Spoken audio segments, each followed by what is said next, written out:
What's going on, everyone? Kane here with Magnetic Magazine. I'm sitting here with a really incredible artist, actually. He was telling me before the interview that he hasn't really been involved in the electronic scene all that long, but he's already made massive waves. This is Sailor&I. How are you? I'm good. How are you? I'm doing great. This weather's a little iffy. It's gotten much better, but the better it gets, the better I get. You know what I mean? Yeah, sure. I love it. So when did you get in? 2 days ago, Wednesday afternoon. And how's it been for you so far? Really good. I've been mostly walking around Miami, taking photographs. Been to some events.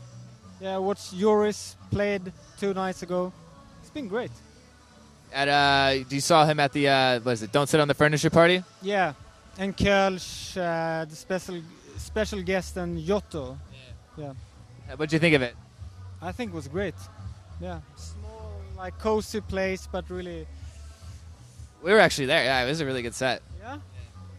Okay, so I mean, like you said, you're saying you haven't really been in the electronic music scene all that long. You came from an indie background, you said, yeah? Yeah, that's true.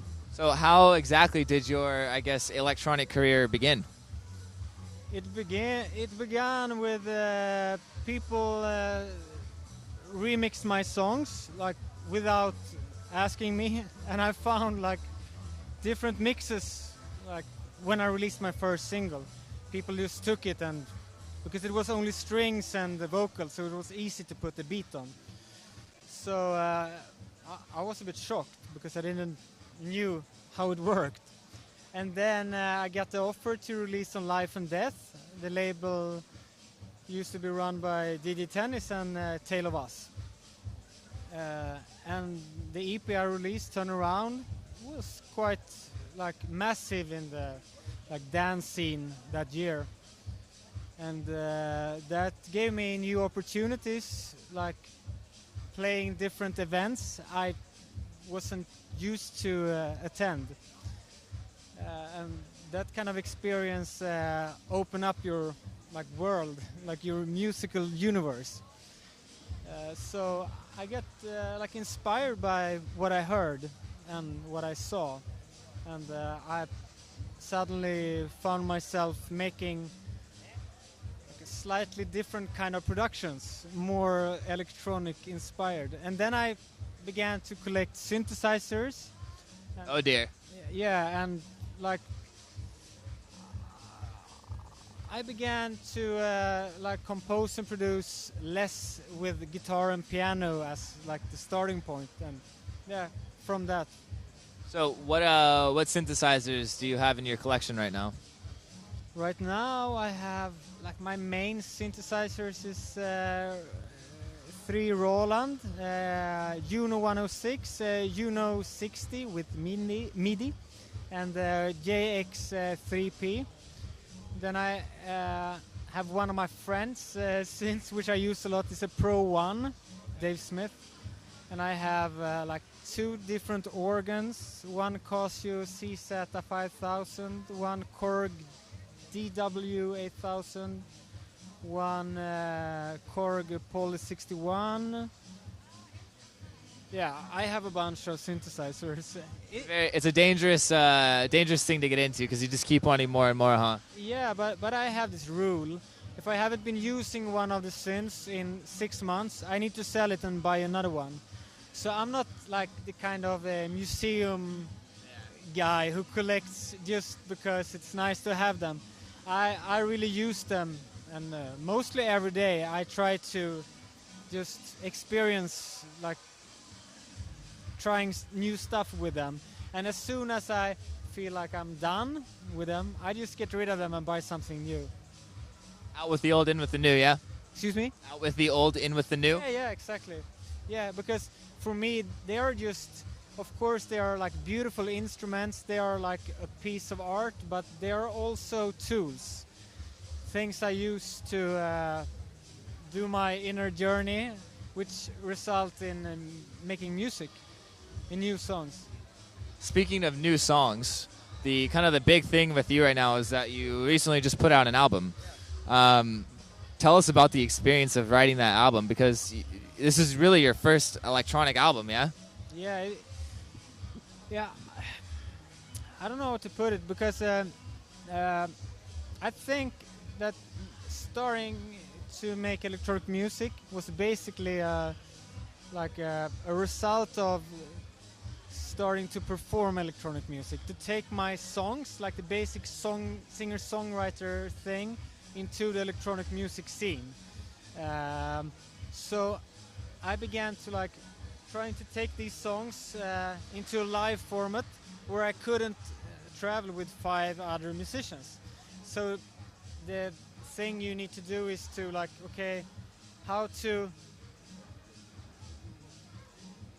like find a new way to use 5 people playing. And then I began with Ableton and just made stems of all the songs. So that thing made me start to produce music that way, and suddenly I just had an album, and it felt like the right thing to do to release that kind of album.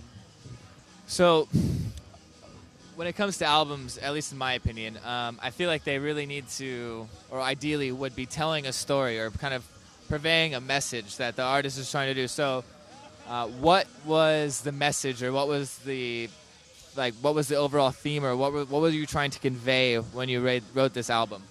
Yeah, I had this. I've been waiting like a few years to be ready, like artistically, to produce an album. And the main thing for me all the time, like the main theme, has been like my inner journey,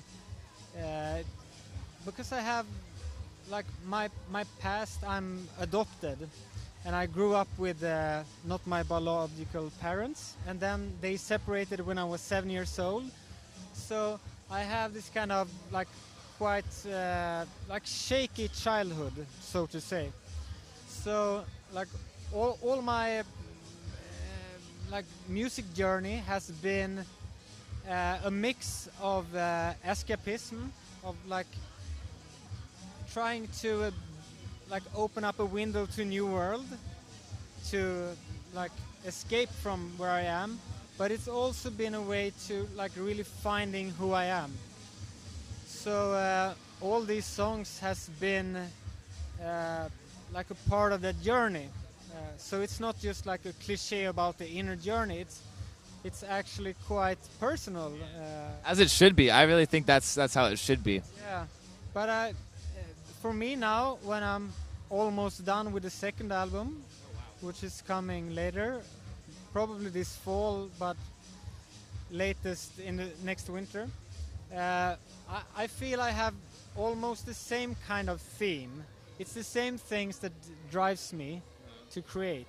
But just in a more refined way, maybe. Yeah, I'm just getting a little bit closer all the time to the core of why I'm doing this, because I used to work as a brand strategist.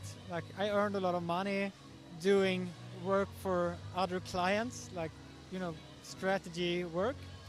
And I quit my job when I really like started to believe in myself as a producer and a songwriter. And also when I felt like this is really important to me to do this, even if I won't make enough money. This is the thing I need to do for myself to develop as a human. So I think that's what I will keep on doing for a couple of years at least.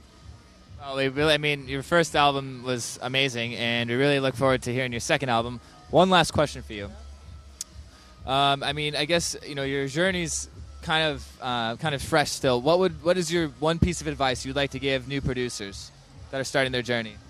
I think the best advice I would have got would be to just do what you love. Don't listen too much to what other people say or do, because in the end you're gonna do this for your own sake.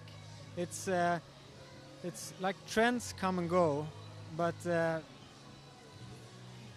you do this for your own like development, and just keep on doing what you love. Just keep it real, yeah? Yeah, keep it real. That's it. At the end of the day, just got to keep it real. Well, thank you for keeping it real. Once again, this is Sailor and I. I'm Kane Michael, and thanks for talking with us.